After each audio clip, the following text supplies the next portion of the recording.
అన్నమాచార్యులు అన్న కార్యక్రమానికి పెద్ద మనసు చేసుకుని ఈరోజు ముఖ్య అతిథిగా విచ్చేసిన గౌరవనీయులు శ్రీమాన్ ముప్పవరపు వెంకయ్య నాయుడు గారికి, అలాగే శ్రీమతి తేజస్వి గారికి, అలాగే కల్చర్ డిపార్ట్మెంట్ సిఇఓ గారైన శ్రీ మల్లికార్జున్ గారికి, కేబిఎన్ కాలేజ్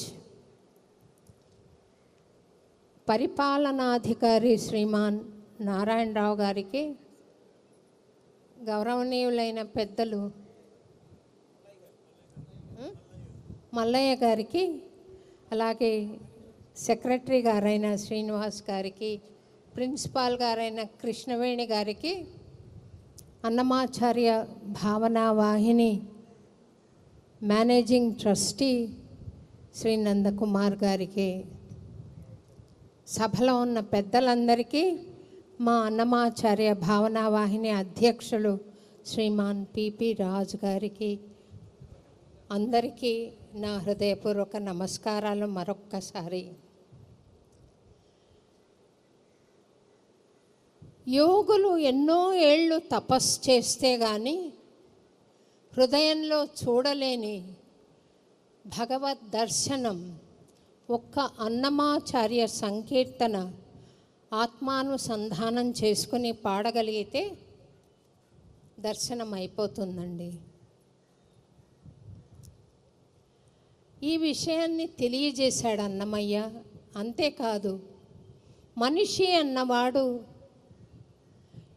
మనసులో ఎన్నో రకాలైన దురాలోచనలు వస్తూ ఉండగా సాధన కొనసాగించాలి.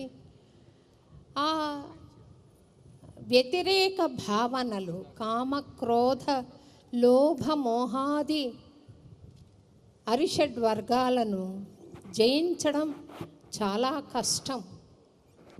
అయితే వాటిని పూజా కుసుమాలుగా స్వామికి సమర్పణ చేయడం కష్టం కాదు అని మార్గనిర్దేశం చేసిన మహావాగ్గేయకారుడు, తొలి తెలుగు వాగ్గేయకారుడు అన్నమాచార్యుల వారు. వారిని జగద్గురువు అనడానికి ఇంతకు మించి కారణాలు అవసరం లేదనుకుంటాను. ఎప్పుడైతే నెగిటివిటీస్ని మనం హృదయంలో తుడిచివేసేసామో అందరిలో ఉన్న పరమాత్మ స్పష్టంగా గోచరిస్తాడు. వారి పట్ల, ఎవరి పట్ల మనకు ద్వేషభావన ఉండదు. అందరినీ ప్రేమిస్తాము. అందరము కలుపుగోలుతనంతో ఉంటాము, కలుపుగోలుగా ఉంటాము.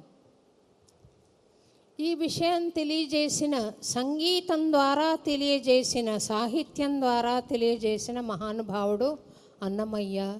ఆయనకు వేనోళ్ల కృతజ్ఞతలు చెప్పుకుంటున్నారు అతని వారసులు. కొడుకు పెద తిరుమలాచార్య, మనవడు అన్నమయ్య. మనందరం కూడా అతని వారసులమే కనుక ఈరోజు వారికి ఒక కృతజ్ఞతాపూర్వక సంకీర్తన పాడి, తాళ్లపా కన్నమాచార్య దైవమవు నీవు మాకు, వేళమే శ్రీహరిగనే వెరవాన తెచ్చితివి. ఆ స్వామిని ఎలా చేరుకోవాలి, ఎలా సందర్శించాలి అన్న మార్గం మాకు సులువు చేసి చెప్పావయ్యా, నువ్వు మాకు గురువు అని. ఇది ఒక థ్యాంక్స్ గివింగ్ సాంగ్గా ఉంది. పెద తిరుమలయ్య, చిన్న తిరుమలయ్య పాడినట్లుగా తెలుస్తుంది ఈ కీర్తన. ఇది నేను ఈ వర్క్షాప్లో నేర్పిన 10 అంశాల్లో 9 అంశాల ఒక సంకీర్తన పాడి మీ అందరికీ వినిపించాలని, ముఖ్యంగా వెంకయ్య నాయుడు గారికి వినిపించాలని ప్రయత్నం సాగుతోంది. కీరవాణి.